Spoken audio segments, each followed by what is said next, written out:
বর্ষার সময় তালের সিজনে বাড়িতে তালের বড়া হবে না সেটা তো হতেই পারে না। খুব সহজে উপরটা মুচমুচে আর ভেতরটা একদম নরম তুলতুলে তালের বড়া কিভাবে তৈরি করবেন আজকে সেই রেসিপি আপনাদের সাথে শেয়ার করব। কোনো রকম বেকিং পাউডার বেকিং সোডা ছাড়াই খুব সহজ এই তালের বড়ার রেসিপিটা আপনাদের সাথে শেয়ার করব।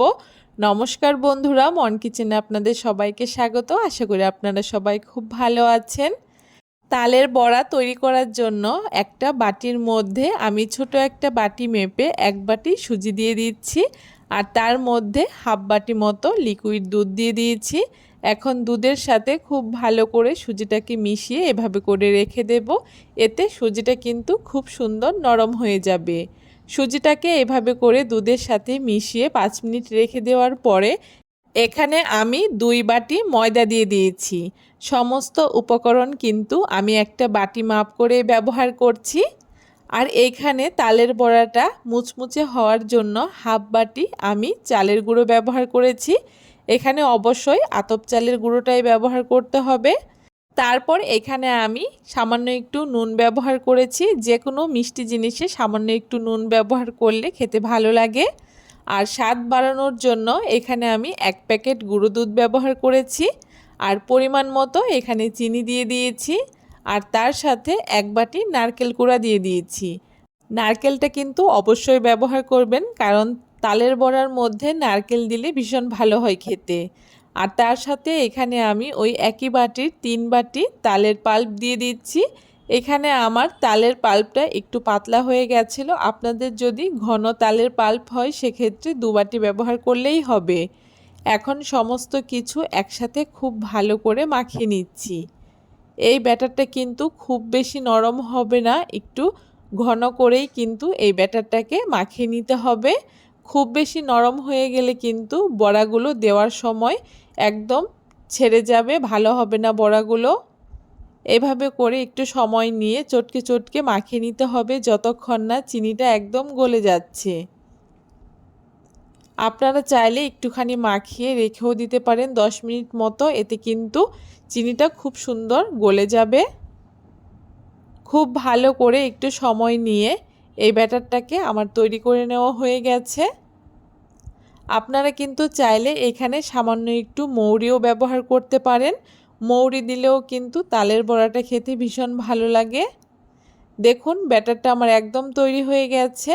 ঠিক এই রকম নরম করে আমি ব্যাটারটাকে তৈরি করে নিয়েছি। এখন তালের বড়াগুলোকে ভেজে নেব। তার জন্য উনানে একটা কড়াই বসিয়ে দিয়ে কড়াইতে পরিমাণ মতো তেল দিয়ে দিচ্ছি। একটু বেশি পরিমাণেই তেলটাকে ব্যবহার করতে হবে। এখন তেলটাকে আমি হালকা একটু গরম করে নিচ্ছি। তেলটা হালকা একটু গরম হয়ে যাওয়ার পরে এখানে আমি ছোট ছোট করে তালের বড়াগুলোকে দিয়ে দিচ্ছি। আপনারা আপনাদের পছন্দ মতো ছোট কিংবা বড় করে এই তালের বড়াগুলোকে বানিয়ে নিতে পারেন। তালের বড়াগুলোকে দিয়ে দেওয়ার পরে উনানের আঁচটাকে মিডিয়ামে রেখে একটু সময় নিয়ে তালের বড়াগুলোকে ভেজে নিতে হবে। খুব বেশি আঁচে যদি আমরা তালের বড়াগুলোকে ভাজি সেক্ষেত্রে কিন্তু বড়াগুলো উপর থেকে কালার চলে আসলেও ভেতরটা ভালো হবে না। তাই একটু সময় নিয়ে এই তালের বড়াগুলোকে ভেজে নিতে হবে। এতে কিন্তু তালের বড়াগুলো খুব সুন্দর ক্রিস্পিও হবে। এক এক করে এভাবে করে আমি তালের বড়াগুলোকে দিয়ে দিচ্ছি। আর দেখুন দেওয়ার সাথে সাথেই কিন্তু বড়াগুলো তেলের উপরে কত সুন্দর ভেসে উঠছে আর কত সুন্দর একদম ফুলকো ফুলকো হয়েছে। ব্যাটারটা মাখাটা যদি ভালো হয় তালের বড়াগুলোও কিন্তু খুব সুন্দর হবে। নিচটা হালকা একটু কালার চলে এসছে। এখন আলতো হাতে বড়াগুলোকে একটুখানি উল্টে দিচ্ছি। এভাবে করে মাঝে মাঝে বড়াগুলোকে উল্টে দিয়ে যতক্ষণ না বড়াগুলো একদম ব্রাউন কালার হচ্ছে ততক্ষণ একটু সময় নিয়ে ভেজে নিতে হবে। দেখুন বড়াগুলোকে ঠিক এইভাবে করে ভাজতে ভাজতে খুব সুন্দর কালার চলে আসছে। অনেকে কিন্তু এই তালের বড়া একটু হালকা ভাজাও পছন্দ করে, আবার কেউ একটু কড়া ভাজাও পছন্দ করে। আপনারা সেই রকমভাবে বড়াগুলোকে তুলে নেবেন। দেখুন বড়াগুলোকে খুব সুন্দর লাল লাল করে ভেজে নিয়েছি। এখন তেল ঝরিয়ে তুলে নিচ্ছি। একই রকমভাবে বাকি তালের বড়াগুলোকেও আমি এই রকম লাল লাল করে ভেজে তুলে নেব। দেখুন এখানে আমার এক এক করে সবগুলো তালের বড়া ভেজে নেওয়া হয়ে গেছে। আর বড়াগুলো কত সুন্দর হয়েছে দেখে নিশ্চয়ই বুঝতে পারছেন। এই বর্ষায় অবশ্যই তালের বড়া বানিয়ে খাবেন।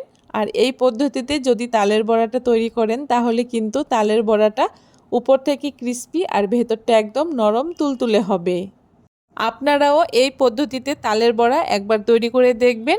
আশা করি আপনাদের খুব ভালো লাগবে। কেমন লাগলো আজকের এই তালের বড়ার রেসিপি অবশ্যই কমেন্ট করে জানাতে ভুলবেন না। ভিডিওটা ভালো লাগলে সবার সাথে শেয়ার করে চ্যানেলটাকে সাবস্ক্রাইব করবেন।